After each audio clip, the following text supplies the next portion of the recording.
Hey everybody out there in YouTube land, it's Bones here again with another Framing 101 video. I noticed how my last video got a few views, and I figured since it's been a while I'd do an actual video that will hopefully be more informative than my last one. Alright, starting from the bottom up. First we got here is your J-bolt. Now these would go into your slab. Say this is your slab right here. They'd be stuck into the foundation just like that, and they'd stick up out of the bottom. Now, not this much though. And these are for bolting the bottom of your walls down to your slab. Now, depending upon the engineering and the building codes where you live, will determine the size of your bolt, which this is a 5/8, and the size of your washers.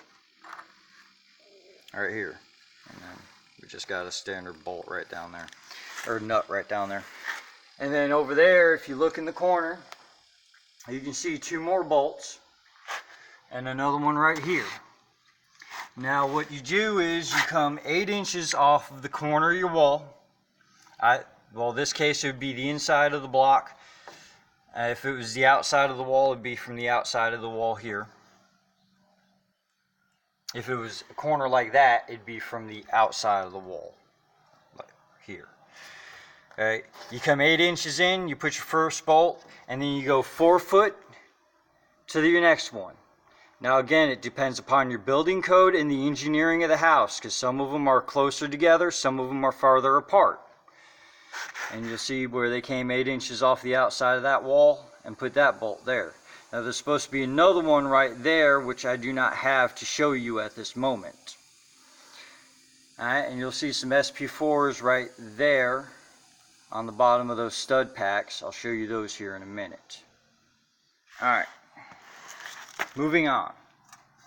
Now we got your KST strap. This right here is for holding the posts for your porch beam to your slab, to the porch slab. Now, depending upon how thick your slab is, will depend upon how much of this is going down and touching the ground. Now, preferably you want to be able to bolt it through this hole right here, but you can use the big one down there at the bottom. Now, that also determines how much of the top of this is touching the post itself, because every single one of these holes has to be nailed where it's touching the post. Alright.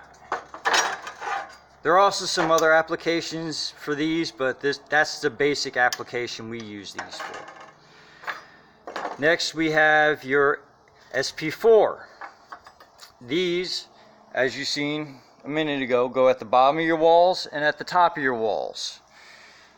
Now, they can be every 32 inches down your wall, which would be every other stud, or on your beam packs and headers.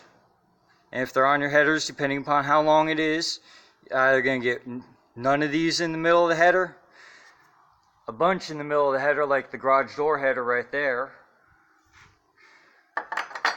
or just one.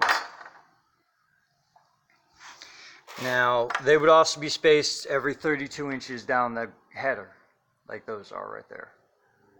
Alright, next we have your basic brick tie.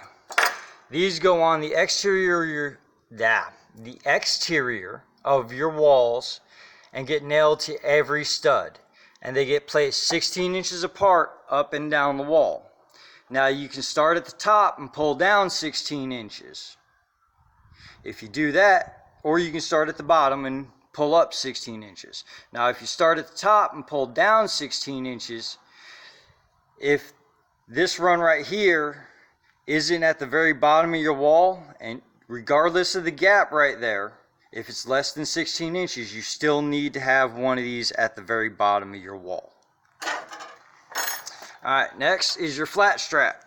Okay, these are most commonly used to hold the ends of your headers down. They're also used to hold the porch beam to the posts. And they're also used to hold the end of the beam to your wall.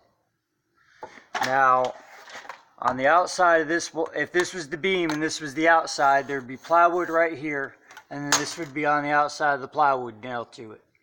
If you do that, you gotta nail it with 12s.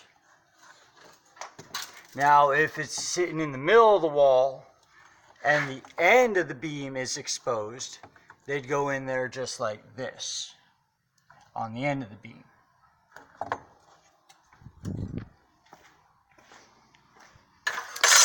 Alright, moving on. We got your basic SP4 or RT7. Depending on the manufacturer, it will depend upon the number that's written on it. Now you notice this one has an R on it. That stands for the right hand side of the truss. There are others that have L's on them, which stands for the left side. Now you can actually put these on either side of the truss, but what this is calling for with the R, say this is your wall right here, you'd put it like that. And then you nail each and every single one of these holes right here. And these are for holding the ends of your trusses to your walls. Or you can put it on the opposite side like this. Now if you put it on the opposite side like this, you have to keep this little bottom piece right here flush with the bottom of your truss, because that keeps it out of your drywall that's being put on your ceiling.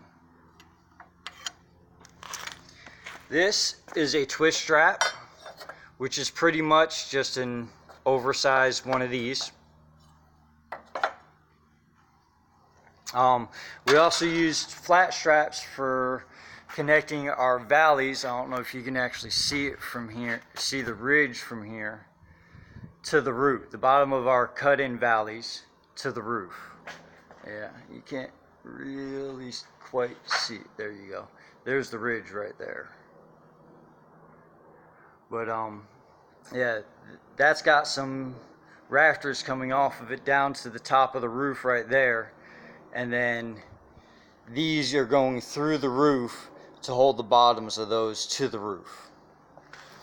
There's a couple other things that's for more advanced video that goes along with it, but that's another application for these. Now these are what's called buckets. These will be going on the ends of these, just like that. And what these are for holding up the ends of trusses and floor joists where there's no wall underneath it. And they get nailed to another one just like that, flush with the bottom. This is a single. This one is a double.